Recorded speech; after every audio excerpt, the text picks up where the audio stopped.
Narito ang ibang balitang tinutukan ng 24 Oras Weekend. Paspasan ng development sa BIA Air Base sa Cagayan de Oro City. Kabila ang mga pasilidad doon sa ilalim ng EDCA o Enhanced Defense Cooperation Agreement ng Pilipinas at ng Amerika. Nakatutok si Nico Wahe. Sakay ng C-295 aircraft ng Philippine Air Force, binisita ni Defense Secretary Gilbert Chodoro Jr. ang Lumbia Air Base sa Cagayan de Oro. Kasama niya si AFP Chief of Staff General Romeo Browner Jr.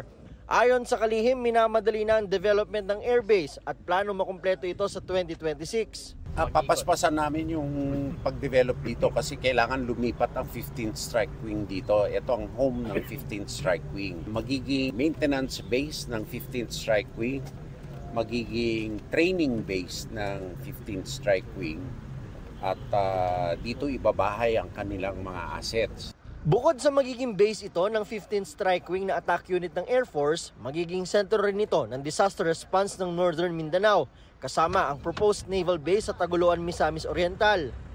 Nasa Lumbia rin ang isa sa 5 orihinal na Enhanced Defense Cooperation Agreement o EDCA sites. Magsisilbi itong storage ng mga gamit at supplies ng American Forces sakaling kailangan nilang tumulong sa disaster response sa Pilipinas.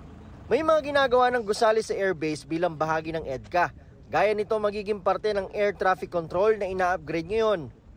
EDCA site din ang runway. Habang magiging Humanitarian Assistance Disaster Response o HADR warehouse ang bahagi ng lupain sa gilid ng runway. Bagamat parte ito ng EDCA site dito sa Pilipinas, paglilinaw ng Department of National Defense, pananatili itong pagmamayari ng Armed Forces of the Philippines.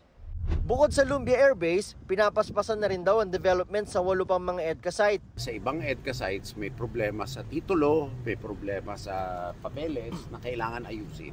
Sumagot din si Chodoro kung may reaksyon ng China sa EDCA sites. Wala tayong pakialam doon sa huwag nyo nang pakinggan yung China. I mean, tayo ay may goal regardless of what China thinks. Para sa GMA Integrated News, Nico Wahe, nakatutok 24 oras. Ang